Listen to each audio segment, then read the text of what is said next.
আল্লাহ পাক বলেন যুবক ওয়ালা তামশি ফিল আরদি মারাহা ইন্নাকা লান তাকরিকাল আরদা ওয়া লান তাবলুগাল জিবালা তুলা।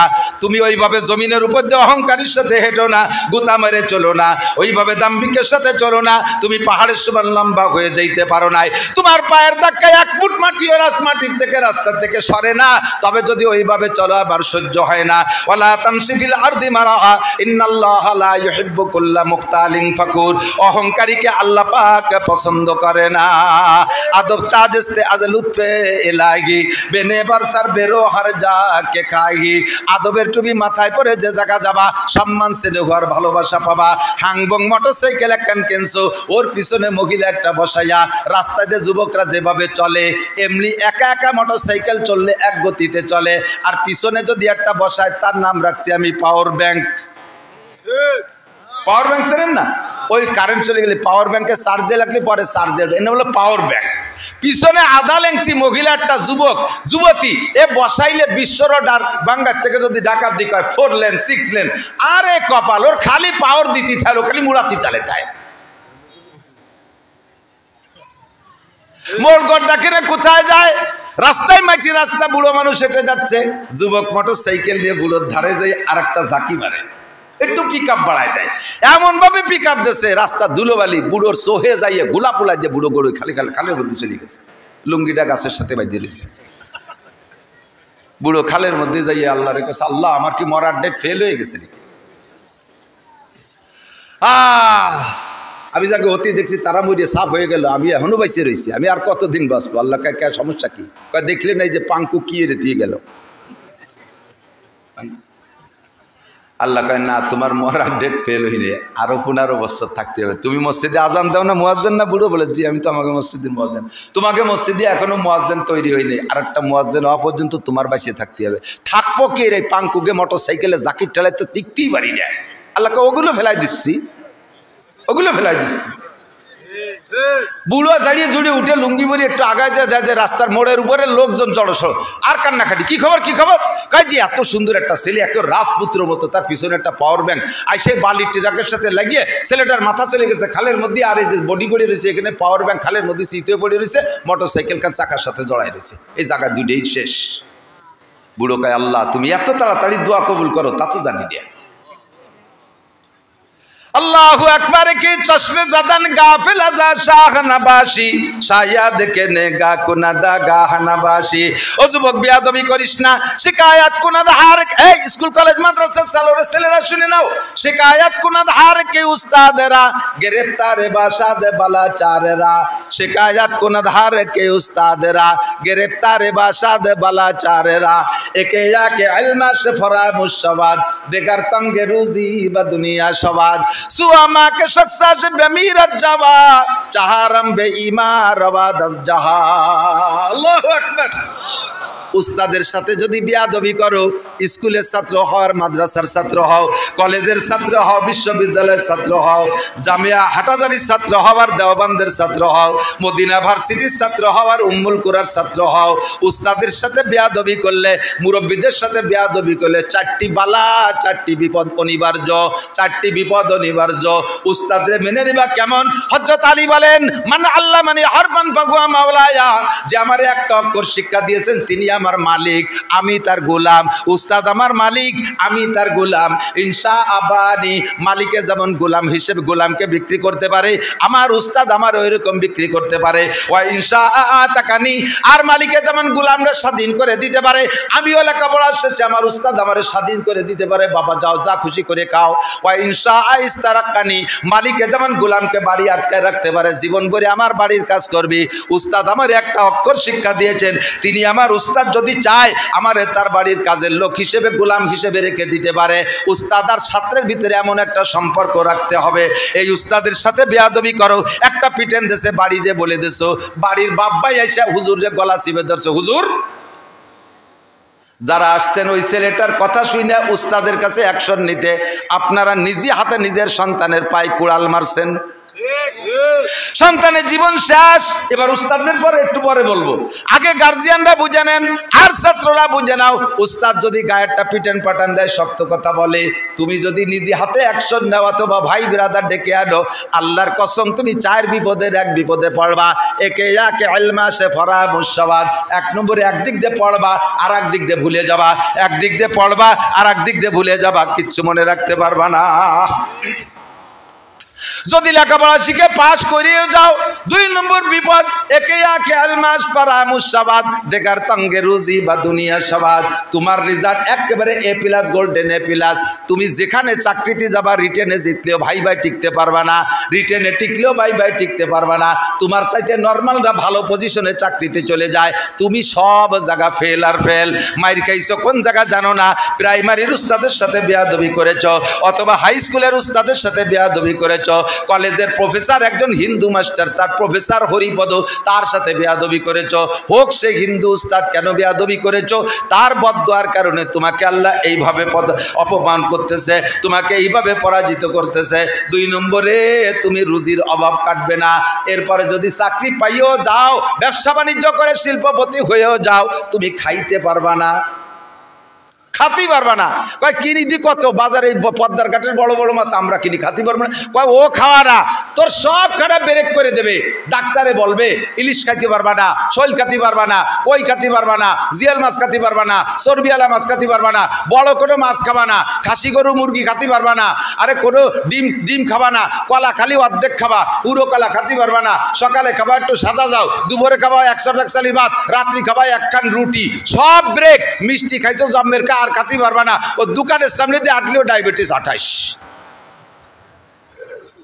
ঘটো নাকি ইরুম্বাই খালাম ক্যা, পিছনে হাত দিয়ে দেখো কোনো না কোনো উস্তাদের সাথে বেয়াদবি করেছ। দুম দেখার তঙ্গে রুজি বা দুনিয়া সবাদ। 2 নম্বরে বেয়াদবির কারণে রুজির অভাব আসে। সুয়ামাকে সাকসাস বেমিরাজ যাওয়া। হে যুবক সাবধান হইয়া যাও, বেয়াদবির 3 নম্বর ফলাফল হলো উস্তাদের সাথে করো আর আব্বা মার সাথে করো, উস্তাদের সাথে করো আর আব্বা মার সাথে করো। বেয়াদবের 3 নম্বর বিচার হলো সুয়ামাকে সাকসাস বেমিরাজ যাওয়া। আল্লাহ পাক হায়াত কমাইয়া দেয়, আল্লাহ পাক হায়াত খাটো করে দেয়, হায়াত খাটো করে দেয়। নেতার ফালায় পড়ে বেয়াদবি করবা না যুবক, আসতেছে সামনে নির্বাচন। নেতার ফালায় পড়ে কোনো আলেমের সাথে বেয়াদবি করবা না, ওই নেতা তোমারে দুনিয়া বাঁচাইতে পারবে না। চোখের সামনে দেখলাম, চোখের সামনে দেখলাম কত নেতার পিছনে যাইয়া কত লাভ লাভাইছো তোমরা। এখন নেতারও খেতা নাই, কেউ কোনো খবর নাই, কেউ তোমারে বাঁচাইতে পারে নাই, সামনেও কেউ বাঁচাইতে পারবে না। তোমরা নেতার পালায় পড়ে কাহারোর সাথে বেয়াদবি করবে না। সুমাকে সাকসাস বেমিরাজ যাওয়া, বেয়াদবির ফলাফল তোমার হায়াত কমাই দেয়া হবে। ওয়াকালে যেখানে সেখানে তুমি পড়ে মারা যাবা, কুত্তো মারার মতো পড়বা। 4 নম্বরটা সবচাইতে বড় বিপদ, উস্তাদের সাথে মা বাবার সাথে মুরব্বীদের সাথে বেয়াদবি করলে। 4র্থ নম্বর গজব হলো চহারাম বেঈমান ওয়াদাস জাহা, মরণের সময় কলেমা নসিব হবে না। কাবা ঘরের মধ্যে যদি তোমার মরণ হয়, কলেমা নসিব হবে না। আরে তুমি যদি সবে কদর সবে বারাতেও মারা যাও, তাও তোমার কলেমা নসিব হবে না। আল্লাহু আকবার। আর যে ব্যক্তির মরার সময় কলেমা নসিব হবে না, ওই লোকটার পরকাল শেষ। যে ব্যক্তির মরার সময় কলেমা নসিব হবে, তার কপাল বড় ভাগ্য বা কপাল বড় ভালো, সে বড় ভাগ্যবান। আল্লাহর নবী বলেন, মান কানা আখিরু কালামিহি লা ইলাহা ইল্লাল্লাহ ফাদাখালাল জান্নাহ। যেই লোকটার জীবনের শেষ কলেমা হবে লা ইলাহা ইল্লাল্লাহ, ওই লোকটা যেন জান্নাতে চলিয়াই গেল। কন্যা সুবহানাল্লাহ। কষ্ট হচ্ছে, বাজে কথা করছি নাকি আমি তো টের পাচ্ছি। যুবকরাও আছে না, আমি মাদ্রাসায় আসি, আমাকে মাদ্রাসা মোটামুটি একটু ভালো আছে। যখন মাহফিলি ঢুকি কোনো এলাকায়, মাদ্রাসার ছাত্রদের মুসাফার সালাম আর আমার অন্য ভাইদের মুসাফার সালাম শোনা, তোমাদের ক্রিটিসাইজ করতেছি না, শিখার জন্য বলতেছি, সিস্টেম শিখার জন্য। আমাদের মাদ্রাসায় আমরা 24 ঘন্টা মাদ্রাসায় আবাসিক রাইখা কারকে কি বলেন, আরে ভাই পোল্ট্রি মুরগির বাচ্চার কোনো প্রশিক্ষণ নাই, তার মা বাপ নাই, মুরব্বী নাই, আছে নাকি? এই জন্য ওর টের পায়না, ওরে ছাড়িয়ে দেবেন বাইরে। বন বিলাইতে দাওয়া দিল, আগে দেখতে যায় যে কিটা আইছে, কারণ তোর প্রশিক্ষণ নেই, ওর তো গার্জিয়ান নাই, মুরব্বী নেই। আর দেশি মুরগি দেখেন ছেলে মেয়ের সুন্দর করে লালন পালন করে, 300 গুণি শো মারলে মা জোর একটা ডাক দিয়ে ডানা উঁচু করে বাচ্চাগুলো বগলের তলে চলে আসে। দৌড়ই মা কুটকুট করে নিয়ে ঘরের মধ্যে চলে যায়, ওদের প্রশিক্ষণ আছে। মাদ্রাসায় আমরা আবাসিকভাবে সবসময় মায়ের মতো পালি, এভাবে কুটকুট করে ডাকে ঢুকে কোলের মধ্যে রেখে প্রশিক্ষণ দেই। স্কুল কলেজ ইউনিভার্সিটিতে এইভাবে প্রশিক্ষণ নাই, শিখায় না, তাদের খারাপ কিছু শিখায় তা বলবো না, ভালোই শিখায়, কিন্তু হাতে ধরে প্রশিক্ষণ দেওয়ার ব্যবস্থা নাই। ওই জায়গা থেকে ছুটি দেওয়ার পরে থাকে 16-24 ঘন্টার 4 ঘন্টা 5 ঘন্টা উস্তাদের সামনে থাকে, আর বাকি 19 ঘন্টা বাইরে থাকে, যার কারণে যতটুকু শেখে বাইরে যে তা এলোমেলো হয়ে যায়। ঢুকি, আসসালামু আলাইকুম, মাদ্রাসার ছাত্র এসেছে, আসসালামু আলাইকুম হুজুর কেমন আছেন? আলহামদুলিল্লাহ ভালো আছি। একটু মুসাফা, হাতটা এমনভাবে ধরে কেমন যেন তুলো আমি স্পর্শ করতেছি, মখমলের মতো লাগে।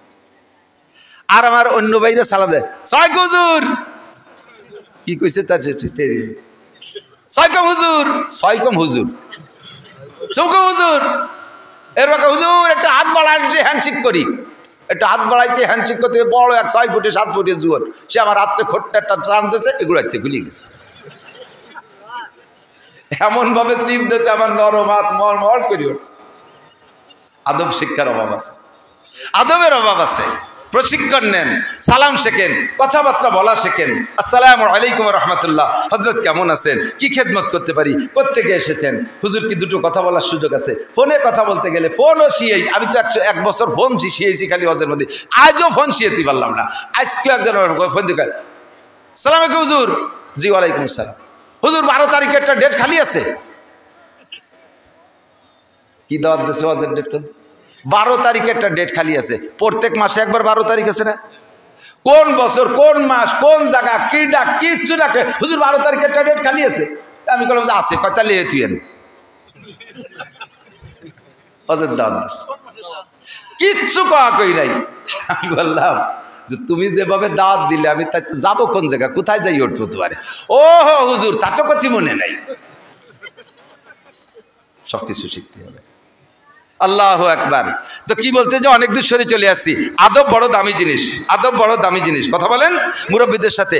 ও যুবক, তুমি মোটরসাইকেল চালাও, এখন তুমি বিশ্ববিদ্যালয়ের স্টুডেন্ট, তুমি বাড়ি আসছো ঢাকার থেকে, ঢাকা জাহাঙ্গীরনগরের থেকে বাড়ি আসছো, এসে তুমি রাস্তা দিয়ে মোটরসাইকেল চালাচ্ছ, ধনী লোকের ছেলে, তোমার সেই প্রাইমারি শিক্ষক তিনি আজও বাইসাইকেলে খড়খড় খড়খড় করে চলে, কারণ বেতন যা পায় ছেলে মেয়ে গুটি খানিক তাই দিয়ে আর ডানি বামে করতে পারে না। আর প্রাইমারিতে আর ঘুষমুস নাই, কি দিয়ে কি করবে? হয়তো পিরাই মারে, লেখাপড়া ঠিক মতো করে না, পিরাই মারে, বাকি বেতন বেশি না। তো ওই টাকায় দিয়ে কতগুলো ছেলে মেয়ে নিয়ে চলিয়ে আর তেমন কিছু করতে পারে না। তুমি মোটর সাইকেল নিয়ে এসে স্যারের কাছ দিয়ে যখন যাবা, 2টে পদ্ধতি তুমি অবলম্বন করতে পারো। একটা হবে আদব, আর একটা হবে বেআদব। তুমি কাছে যাইয়ে স্লো করে ব্রেক এক করে টোটাল নিউ ইঞ্জিনটা অফ করে দিয়ে স্টার্ট করে স্যারের কাছে, আসসালামু আলাইকুম স্যার কেমন আছেন? ওয়ালাইকুম আসসালাম। তুমি চিনতেছে না? স্যার আমার নাম তো আব্দুর রহমান, আমি আপনার প্রাইমারির ছাত্র।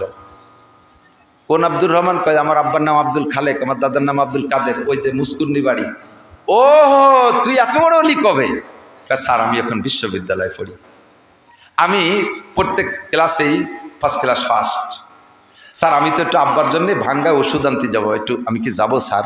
আপনি কোথায় যাবেন স্যার? আমি কি একটু আগায় দেবো স্যার? এ বললে স্যার তোমার মোটর সাইকেল উঠবে না, স্যার তোমার অনুমতি দেবে। ফাঁকে তোমার এই বিনয় ভদ্রতা দেখে বলবে হ্যাঁ ঠিক, তোর আব্বা এরকম ভদ্র, আমি শুনছি তোর দাদা এরকম ভালো ছিল, গোষ্ঠী শুদ্ধ কুষ্টিপাত বয়ান শুরু করে দিয়েছে। আল্লাহ তুমি আব্দুর রহমান রে বাংলাদেশের শ্রেষ্ঠ অফিসার বানাইও, সবচেয়ে বড় অফিসার বানাইও। একজাক্ট দোয়া দিয়ে দিয়েছে, এই দোয়া নিয়ে যে জায়গা যাবা সেই জায়গায় তুমি চাকরি পাবা। আর ওই জায়গা দিয়ে যাওয়ার সময় যদি তুমি স্যারের পাশে যাইয়ে মোটর সাইকেলে আর জোরে একটা মোড় দিয়ে একটা ভেসকি বলো, স্যার আইজো ভাই সাইকেলে আসো আমি যাই। স্যার কয় যা দেই কদ্দূর যেতে পারিস। একেটারে ভাঙ্গার মোড়ে যে যখন গোল চক্কর ঘুরতে গেছে আর চক্করের মধ্যে পড়ে গেছে, জায়গায় ডুলি গেছে। স্যারের কলিজার থেকে একটা হাই সারছে, কারে হড়াইছি। কথা কন না, শায়াদ বনিয়া দমে খাকে জাদ, নম্রতা শেখো, ভদ্রতা শেখো। নম্র ভদ্রতার অনেক দাম। নবী পাক বলেন, আমার দিক তাকান, সন্তান শুরু থেকে কিভাবে তৈরি করবেন, এই কথাগুলি এখন বলতেছি। এই কথাগুলি এখন বলা মানে হাই স্কুল কলেজ বিশ্ববিদ্যালয়ের ছাত্রদের এ কথাগুলো বলে সোজা করার মানে হলো একটা মেহগনি গাছ লাগানোর সময় ব্যাকা করে লাগাইছেন, মেহগনি গাছ ব্যাকা করে লাগাইছেন, 30 বছর পরে এত মোটা হয়ে গেছে ব্যাকা অবস্থায়। এখন এই ব্যাকা গাছকে সোজা করতে মুস্কুন্নি সবাই কাশি বাঁধতে টানেন। আর মুফতি আব্দুল গফফার সাহেব ইসমতুল্লাহ কাসেমি সরমুনার পীর সাহেব আর আমাকে মতো কতগুলো মোটা মোটা সাপ আইনিয়া আমাকে দোয়ায় লাগাইতেছেন, হুজুর আপনারা জালাল খতম পড়েন, আমরা গাছটা টেনে সোজা করব। সারা মুস্কুন্নি সবাই ওই গাছের সাথে বেকা হয়ে যাবা, কিন্তু গাছ সোজা করা যাবে না। জন্মের সময় যার বিসমিল্লাতে ভুল, ও ছেলে নবীর সরা করে না কবুল। আল্লাহ মাটি দিয়ে বানাইছেন, বানানোর সূচনাটা কেমন? আপনাকে পাঠিয়েছেন মাতৃগর্ভে। আমার মারা যদি আওয়াজ শোনেন কথা